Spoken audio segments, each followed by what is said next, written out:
Kako se osjećaju nakon uručenja diplome i koliko im je značilo studiranje na Akademiji fudbala, rekli su nam i ostali studenti. Iskreno srećan sam što sam diplomirao konačno. Mnogo stvari je prošlo tu i vremena, ali mnogo se lepo osjećam i po završetku verovatno karijere nameravam da se bavim trenerskim ili menadžerskim poslom. Dobar dan, da se predstavim, ja sam Jelena Đurović, trener u karate klubu Budokan Cerak. Evo upravo smo primili ovde diplomu. Završila sam sportski menadžment na Akademiji fudbala. Svima bih preporučila ili menadžerski smer ili trenerski smer da upišu. Ja se nadam da će meni za dalje usavršavanje pomoći. Možda ću ići dalje na Alfa univerzitet.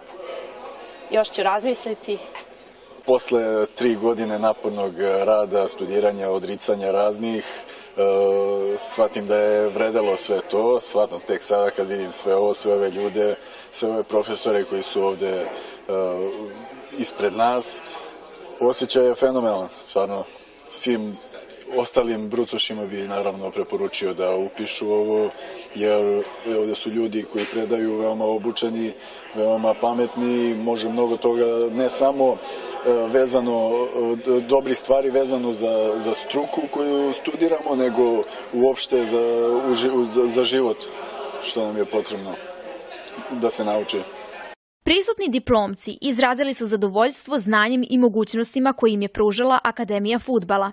Akademiju fudbala mogu upisati svi koji svoj životni poziv vide u upravljanju i rukovođenju u sportu, bilo kao treneri, bilo kao sportski menadžeri. Svi koji žele da se osposobe da svojom energijom, znanjem i sposobnostima vode sport ka daljim visokim sportskim dostignućima.